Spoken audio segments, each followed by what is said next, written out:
बोलिए राघवेंद्र सरकार की जय। श्री हनुमान जी महाराज की जय।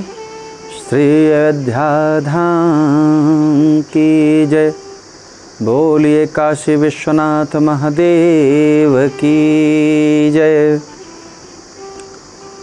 आप सभी नारायण भक्तों को सादर दंडवत, सादर प्रणाम। एक बार एक बंजारा व्यापार करने गुजरात से दिल्ली की ओर निकलता है। वह अपने बैलों पर मुल्तानी मिट्टी लेकर निकलता है दिल्ली बेचने के लिए। उसके संग काफ़ी दास थे, काफ़ी सेवक भी थे। रास्ते में गुरुदेव का आवास मिला, रुका, दंडवत किया और प्रणाम करके बताया, गुरुदेव दिल्ली जा रहा हूँ व्यवसाय की दृष्टि से। गुरुदेव ने कहा, भैया क्या बेचने जा रहे हैं? व्यापारी ने कहा, गुरुदेव मैं मुल्तानी मिट्टी लेकर जा रहा हूँ। ये देखिए अपने बैल, सारे बैलों पर मैंने लाद रखे हैं। गुरुदेव ने देखा, कहा, भैया यदि बैल का एक पलड़े की मिट्टी खाली हो जाए तो उसमें भर लेना, कुछ खाली मत लेकर जाना, बैलेंस बराबर बना रहे। जी गुरुदेव, जो आपका आदेश। और बंजारा निकल पड़ता है। गुजरात से राजस्थान के मार्ग से वो आगे बढ़ता है और राजस्थान पहुंचते पहुंचते उस व्यवसायी की, उस बंजारे की बैल की एक तरफ की मिट्टी बिक जाती है। एक तरफ की मिट्टी बिक गई तो बंजारा को अपने गुरुदेव की बात ध्यान में आई, इसलिए दूसरे तरफ क्या भरा जाए इस पर चिंतन करने लगा। सेवकों ने कहा कि सेठ जी, बैल की दूसरी तरफ की मिट्टी को, आधी को निकालकर दूसरी तरफ डाल दिया जाए तो बैलेंस बराबर हो जाएगा। उसने कहा, नहीं नहीं, गुरुदेव ने कुछ भरने को कहा था, इसलिए मैं नया कुछ भरूंगा इसमें। यहाँ क्या भरेंगे, राजस्थान में मरुभूमि में रेत दिखाई पड़ता है। वो कहता है यही भर लेंगे और रेत भर लेता है। लोग हंसते हैं, रेत भर कर क्या मिलेगा? बैल के ऊपर और वजन रख देंगे हम लोग, बिगना तो है नहीं रेत को। बंजारे ने कहा, क्योंकि गुरुदेव ने कहा था कुछ भर लेना इसमें, इसलिए मैं रेत ही भर कर ले चलूँगा। आगे बढ़ता है तो रास्ते में एक व्यवसायी दिल्ली से लौट रहा था। उसने देखा रेत गिर रहा था एक तरफ से। पूछा, ये क्या व्यवसाय करने जा रहे हैं? सेवकों ने कहा, मेरे मालिक मुल्तानी मिट्टी लेकर दिल्ली जा रहे हैं। तो ये तो मुल्तानी नहीं है, तो रेत है। हाँ रेत है, क्योंकि बैल के एक पलड़े की मिट्टी बिक गई थी, इसलिए बैलेंस बराबर करने के लिए मेरे मालिक ने उसमें रेत भर दिया है। व्यवसायी ने कहा, ये कैसा पागलपन है, इसको हटाओ, मिट्टी भरो, रेत क्या करोगे ले जा करके? सारे सेवकों ने कहा, इसके लिए तो आपको मेरे मालिक से आदेश कराना पड़ेगा। वो व्यवसायी गया मालिक के पास, बंजारे के पास, बंजारे से मिलता है और कहता है कि आपने पागलपन क्यों कर रखा है? बैल के ऊपर अनावश्यक आपने भार दे रखा रेत डाल करके। बंजारे ने पूछा, आपका परिचय? उसने अपना परिचय दिया, मैं भी एक सेठ हूँ, मैं भी साहूकार हूँ, व्यवसाय के लिए दिल्ली गया था, व्यवसाय किया, परंतु मैं बीमार पड़ गया और बीमार पड़ गया तो 2 महीने अनावश्यक रहना पड़ गया। जो लिया था मैं सब बेच करके, जो धन मेरे पास था वो सब वहीं खर्चा हो गया और अब मैं ऐसे लौट रहा हूँ।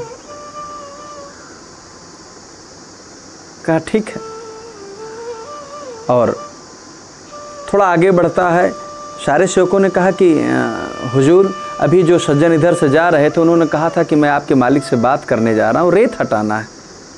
बंजारे ने कहा, आप रेत के पीछे पड़े हैं भाई? उन्होंने कहा, नहीं नहीं, वो कह रहे थे, उनके कहने से क्या होता? वो क्या कोई जीवन के सफल व्यक्ति हैं? वो तो असफल हुए हैं। हम किसी भी असफल व्यक्ति की बात को क्यों माने? वो व्यवसायी हैं, लेकिन हम वो जीवन के असफल व्यक्तित्व हैं, उनकी बात नहीं मानेंगे। इसलिए मैं जो कर रहा हूँ ठीक कर रहा हूँ, मेरे साथ चलिए। नया अनुभव भी जीवन के लेना है तो गुरु के मार्गदर्शन में हम ले रहे हैं, हमें लेना है, नया अनुभव लेंगे हम। और वह व्यवसायी वह बंजारा दिल्ली पहुंचता है। दिल्ली पहुंचता है, एक तरफ मिट्टी का कूड़ा लगा देता है, काली मिट्टी का, और दूसरी तरफ वो रेत जो लेकर आया था, रेत लगा देता है, रख देता है कूड़े में। बैलों को शेवकों से कहता, ले जा करके इनको चारा दीजिए। दूर बैल बांधे गए, और इधर दिल्ली का बादशाह बीमार पड़ता है। वैद्य ने नब्ज देखी और वैद्य ने कहा, इनके शरीर को शीतलता की आवश्यकता अस्थाई, क्या किया जाए, इनको राजस्थान ले जाया जाए और राजस्थान के मरुभूमि में रेतों पर इनको लिटाया जाए। शेवकों ने कहा, महामंत्री ने कहा कि राजा को ले जाने की आवश्यकता है, रेत यहीं मंगा लिया जाए, तो ऊंट भेज दिया जाए और ऊंटों से राजस्थान की मिट्टी आ जाए। कुछ लोगों ने कहा, हुजूर यदि आपका आदेश हो तो दिल्ली की बाज़ार में देख लिया जाए, हो सकता है दिल्ली के बाज़ार में आया हो रेत। लोगों ने कहा, रेत कौन बेचेगा भैया, कहा देख लिया जाए।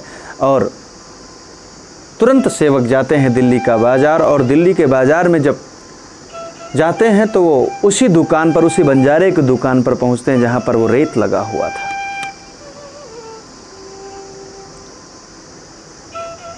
बंजारों ने, बंजारे से जा कर के शेवकों ने पूछा कि भैया ये रेत किस रेट में दे रहे हैं, इसका दाम क्या है। बंजारे ने कहा, जिस भाव में मैं काली मिट्टी बेच रहा हूं,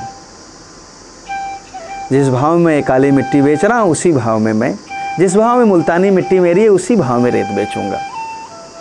क्योंकि राजा को आवश्यकता थी, इसलिए तुरंत सेवकों ने खरीद लिया और उसको लेकर रेत लेकर गए। और बंजारा अपने सेवकों को बुलाता, कहा, देखिए भैया, अपने गुरु की बात पर अडिग विश्वास रखना चाहिए। मेरे गुरुदेव ने कहा था कि दूसरा पलड़ा जब खाली हो तो भर लेना, तो मैंने नई चीज़ से भर लिया। गुरु की बात पर विश्वास करके चलने से सफलता ही मिलती है। रामचरितमानस में भी माता सती ने सप्तऋषियों को समझाते हुए कहा, जिस समय सप्तऋषियों ने नारद जी के बारे में कुछ उल्टा सीधा बोला, उस समय माता ने कहा, गुरु के बचन प्रतीत न जेहि, गुरु के बचन प्रतीत न जेहि, सपने हूँ सुगम ना सुख सिद्धते ही, गुरु के बचन प्रतीत न जेहि, तो बंदहु गुरु पद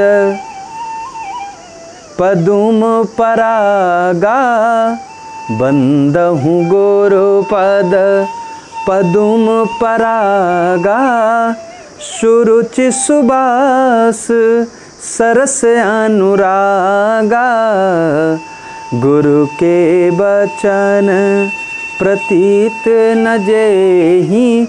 जिस मनुष्य को गुरु की बातों पर विश्वास नहीं है, उसको स्वप्न में भी जीवन की सुगमता, सुख, सिद्धियां प्राप्त नहीं हो सकते हैं। इसलिए आप सभी परम भक्तों से निवेदन करूंगा, अपने अपने गुरुदेव के वचनों पर पूर्ण विश्वास करिए और पूर्ण विश्वास करके जीवन के इस कंटकाकीर्ण मार्ग को सुगम बनाते हुए आगे बढ़ चलिए।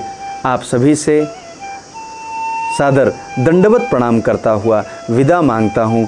बोलिए राजा रामचंद्र भगवान की जय।